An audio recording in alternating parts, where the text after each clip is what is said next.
Welcome to Garam Masala, the magic spices of cooking.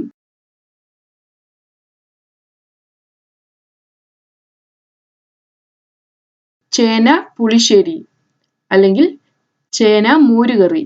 ഇന്ന് നമുക്ക് ചേന പുളിശ്ശേരി തയ്യാറാക്കിയെടുക്കാം.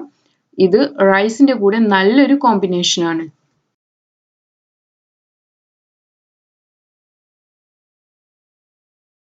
ഇതിനു വേണ്ടി ഞാൻ 1 കപ്പ് ചേനയാണ് എടുത്തിട്ടുള്ളത്. ഇതിനെ ക്യൂബായി മുറിച്ചെടുക്കണം. ഇനി ഇതിനെ നമുക്ക് വേവിച്ചെടുക്കാം. ഈ ചേനയെ നമുക്കൊരു മൺചട്ടിയിലോട്ട് എടുക്കാം.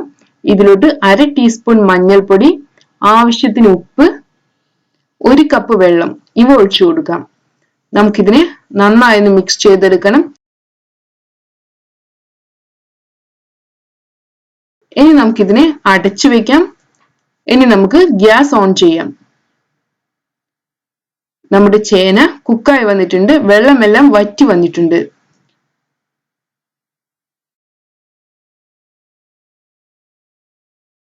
ഇതിലോട്ട് നമുക്ക് അരപ്പ് ചേർത്ത് കൊടുക്കാം. ഞാനിവിടെ 1/2 കപ്പ് തേങ്ങ, 1/2 ടീസ്പൂൺ ചെറിയ ജീരകം, 1/2 ടീസ്പൂൺ കുരുമുളക്, 3 പച്ചമുളക് ഇവയാണ് എടുത്തിട്ടുള്ളത്. നമുക്കിതിനെ ഒരൽപ്പം വെള്ളം ചേർത്ത് നല്ല മയത്തിൽ അരച്ചെടുക്കണം. ഈ അരപ്പിനെ നമുക്ക് മൺചട്ടിയിലോട്ട് ചേർത്ത് കൊടുക്കാം.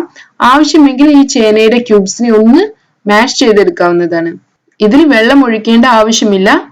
മോരൊഴിക്കുമ്പോൾ കറി ലൂസായി വരും. ഇനി ഇതിനെ നമുക്ക് തിളപ്പിച്ചെടുക്കണം. ഇപ്പൊ നമ്മുടെ കറി തിളച്ചു വന്നിട്ടുണ്ട്. ഇനി നമുക്ക് ഫ്ലെയിം ഓഫ് ചെയ്യാം. ഇതിലോട്ട് നമുക്ക് 1 കപ്പ് തൈര് ഒഴിച്ചു കൊടുക്കാം.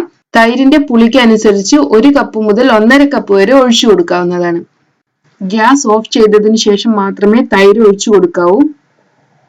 ഇതിനെ നമുക്ക് നന്നായി മിക്സ് ചെയ്തെടുക്കാം. ഇനി നമുക്ക് ഇതിലോട്ട് ഉപ്പ് ചേർത്ത് കൊടുക്കാം.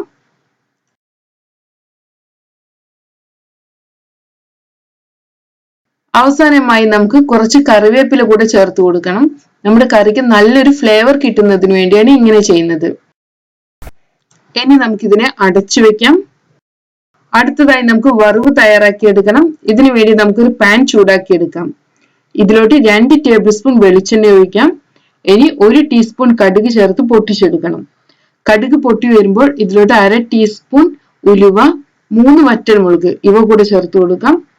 ഇനി നമുക്ക് ഇതിലോട്ട് കുറച്ച് കറിവേപ്പില കൂടെ ചേർക്കണം. ഇനി നമുക്ക് ഫ്ലെയിം ഓഫ് ചെയ്യാം.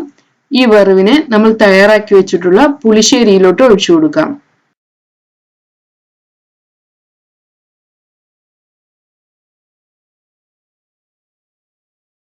നമുക്കിതിനെ നന്നായി മിക്സ് ചെയ്തെടുക്കണം. ഇനി നമുക്കിതിനെ അടച്ചു വെക്കാം. ഈ വറവിന്റെ സ്മെല്ലെല്ലാം നന്നായി കറിയിൽ ഒന്ന് പിടിച്ചു വരട്ടെ.